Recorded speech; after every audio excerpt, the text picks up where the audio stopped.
പണ്ട് ഭൂമിയിൽ മഹിഷൻ എന്നു പേരായ ഒരു രാജാവ് രാജ്യപരിപാലനം ചെയ്തുകൊണ്ടിരുന്ന കാലത്ത് ദേവാസുരന്മാർ തമ്മിൽ ഒരു ഭയങ്കരമായ യുദ്ധം ഉണ്ടാകാൻ ഇടയായി. അപ്പോൾ സുരന്മാരെ നിശേഷം ഇല്ലാതാക്കണം എന്ന വാശിയോടുകൂടി ആ മഹിഷൻ മഹാമേരു പാർശ്വത്തിൽ പോയി തപസ്സാരംഭിച്ചു.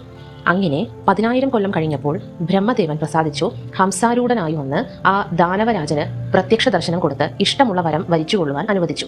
ദേവന്മാരും അസുരന്മാരും മനുഷ്യരിൽ പുരുഷന്മാരും എന്നെ കൊല്ലരുത്, സ്ത്രീകൾ കൊന്നുകൊള്ളട്ടെ, സമ്മതം എന്ന വരമാണ് മഹിഷൻ ആവശ്യപ്പെട്ടത്. ഇത് കേട്ട ബ്രഹ്മാവ്, നിനക്കൊരിക്കലും പുരുഷനിൽ നിന്നും മരണം സംഭവിക്കുകയില്ല, മരണം സ്ത്രീയുടെ കൈകൊണ്ട് മാത്രമായിരിക്കുന്നതാണ് എന്ന വരം നൽകി. ഇങ്ങനെ ബ്രഹ്മാവിന്റെ വരപ്രഭാവം നിമിത്തം അഹങ്കാരിയായി തീർന്ന മഹിഷാസുരൻ ഭൂമിയെയെല്ലാം കീഴടക്കി ഏകഛത്രാധിപതിയായി രാജ്യം ഭരിക്കുവാൻ തുടങ്ങി. ആ ദാനവൻ സ്വർഗത്തെ കൈവശപ്പെടുത്തുവാനുള്ള ആലോചനയായി. അങ്ങനെ ദേവാസുരന്മാർ തമ്മിൽ യുദ്ധമേറ്റു. ഇരുഭാഗവും സർവായുധങ്ങളും പ്രയോഗിക്കുവാൻ തുടങ്ങി.